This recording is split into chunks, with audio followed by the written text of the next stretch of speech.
U tradicionalnoj istočnjačkoj medicini značajno mjesto zauzima biljka Epimedium koju nalazimo na prostorima Azije, ali i Mediterana. Stoljećima je korištena posebno u ljekovite svrhe. Njezina učinkovitost je dokazana kod problema s prostatom, osteoporozom i kod kardiovaskularnih problema. Impotencija kod muškaraca može biti uzrokovana psihičkim stanjem, ali mnogo više bolešću prostate. Ako je prostata upaljena ili uvećana, dolazi do problema s erekcijom te učestalim i otežanim mokrenjem. Svjesni povezanosti prostate i potencije, istočnjački tradicionalni liječnici stoljećima su rješavali taj problem upravo upotrebom ove biljke.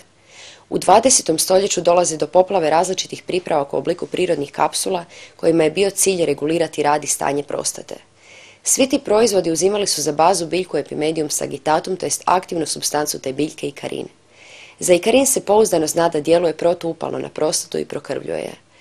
Pojavom Viagre i sličnih proizvoda na kemijskoj osnovi biljni pripravci padaju u drugi plan, što je logično s obzirom na agresivnost i učinkovitost kemije te na uloženi novac u promidžbu. Međutim, početkom 90-ih dolazi do revolucije. Dvojica znanstvenika s Cambridgea, USA, Calderwood i Zhang Nan eksperimentalno se bave proučavanjem ikarina koji je provjereno antikancerogen. Postupkom hidrolize dobili su derivat pod imenom ikaritin koji dramatično zaustavlja razvitak malignih stanica, posebno kad su u pitanju prostata, dojka, debelo crijevo, jajnik, pluća, limfom.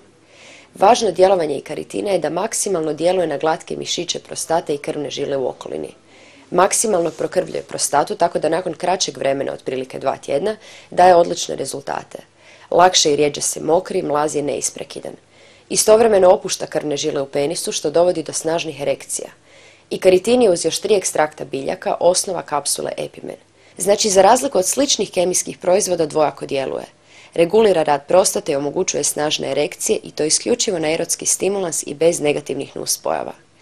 Jedna kapsula Epimena od 500 mg drži vas u stanju latentne potencije 3 dana. Nakon 5 do 6 uzimanja Epimen kapsula stanje prostate se vidljivo popravlja, a nakon mjesec dana problemi s prostatom uglavnom nestaju. Još jedna pozitivna stvar vezana uz Epimen kapsule. Epimen odgađa prijevremenu ejakulaciju, što ih čini dodatno atraktivnim za sve populacije muškaraca.